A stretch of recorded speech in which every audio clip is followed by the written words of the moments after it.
I was coming of age at a time when there were many jobs girls couldn't have. There were many schools that we couldn't attend.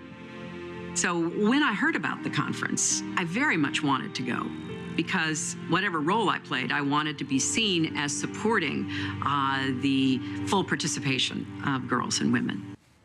And that was Hillary Clinton talking about the historic UN Women's Conference held in Beijing in 1995. Women from all around the world, 47,000 of them, came together to advocate for global women's rights, and their efforts culminated in the landmark international agreement that has changed the lives of tens of millions of women. It's all illustrated in the new documentary, Makers, Once and for All. And joining us now to discuss is the founder of Makers, two-time Emmy Award-winning filmmaker, Dyllan McGee.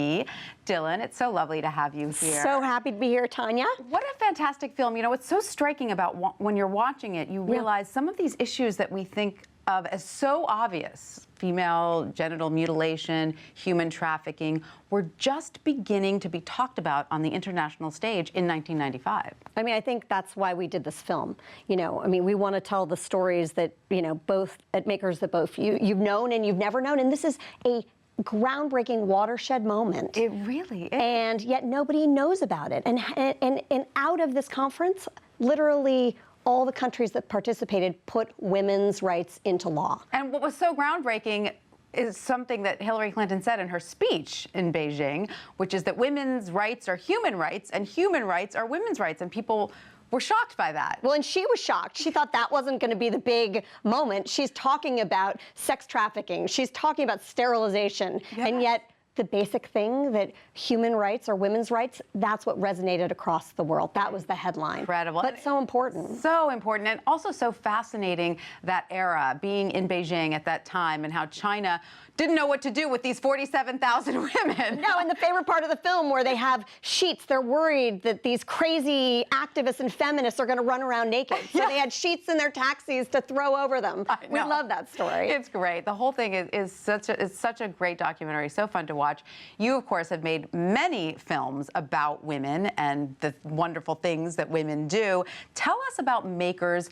How did you come up with this idea? How did it begin? Well, Makers is an AOL women's leadership platform where we tell the stories of both the women you know and the groundbreaking women you don't know, to shine a light on them and really to create the leaders of tomorrow. As you said, so much happens. I mean, you can accomplish, as we know from the Beijing film, so much in 20 years. Look at what we can do if you go to makers.com and look at our 300 plus women. Absolutely. That's how many you've profiled. So we've profiled 300. We do original interviews with each one of them, but we're not just a media platform, we're a women's leadership platform. Right, but now all of the interviews that you've done with women, including this documentary, can all be watched on makers.com? It can all be watched on makers.com. Fantastic. You can, sign up for the newsletter, get a weekly dose of a Makers Monday, and get your inspiration. And it's not just for women.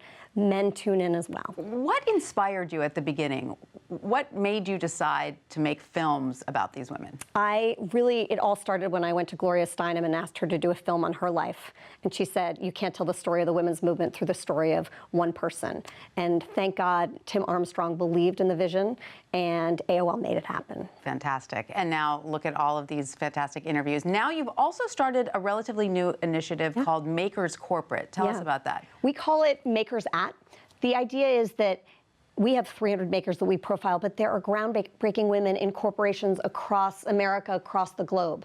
And how can we shine a light on the work they're doing? So we've partnered with 40 companies from GE to Facebook and everyone in between. You have quite an impressive list. We're so, I think we all know if we need to move the needle, women aren't making it into upper management like they should. Right. And Makers is there to help them. And so then what does that mean? These companies then will highlight women within their ranks? Each company picks 3 women who are their stars in the making, and they get to come to a conference that we're putting on in February, and we'll shine a light on them and we'll inspire them in a 36-hour action-packed conference where out of it we'll have, agenda items for people to take away and make a difference within their organization. And fantastic. It's so important because there is no doubt that women are inspired by other women. So thank you, Dyllan McGee. Thank you, Tanya. You're a maker. Well, thank you for inspiring all of us.